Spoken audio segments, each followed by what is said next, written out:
Welcome to A1 TV Telugu news. ఇవాల్టి bulletin చూద్దాం. చిత్తూరు జిల్లా కుప్పంలో టీడీపీ కార్యాలయంలో విలేకరుల సమావేశంలో ఆర్టీసీ వైస్ చైర్మన్ మునిరత్నం, కుప్పం మహిళా అధ్యక్షురాలు అనసూయ మాట్లాడుతూ తల్లికి వందన పథకం కింద ఒకేసారి 1000 కోట్ల రూపాయలు తల్లుల ఖాతాల్లోకి జమ చేయడం జరిగిందని తెలిపారు.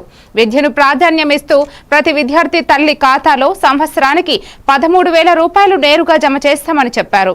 చంద్రబాబు హామీలను నెరవేర్చే దిశగా ప్రభుత్వం ముందడుగు వేసిందని పేర్కొన్నారు. ఈ కార్యక్రమంలో సలహాదారులు సుగుణమ్మ, తెలుగు మహిళలు పాల్గొన్నారు. ఎన్నికలకు ముందు చెప్పినటువంటి హామీలన్నీ కూడా నెరవేర్చుకుంటూ రాష్ట్రంలో ఆర్థిక సంక్షోభం గత 5 సంవత్సరాల్లో జగన్మోహన్ రెడ్డి చేసినటువంటి ఆర్థిక విధ్వంసం ఎంతో కష్టాలు తెచ్చినప్పటికీ కూడా చంద్రబాబు నాయుడు గారు అహర్నిశలో కష్టపడి అనేక రకాలుగా వనరులు సమీకరించి అందరికీ నమస్కారం. ఈ రోజున రాష్ట్ర వ్యాప్తంగా చూసుకుంటే మహాశక్తి పథకాలు మనం ఎలక్షన్స్కు ముందు మన అధినాయకుడు హామీ ఇవ్వడం జరిగింది.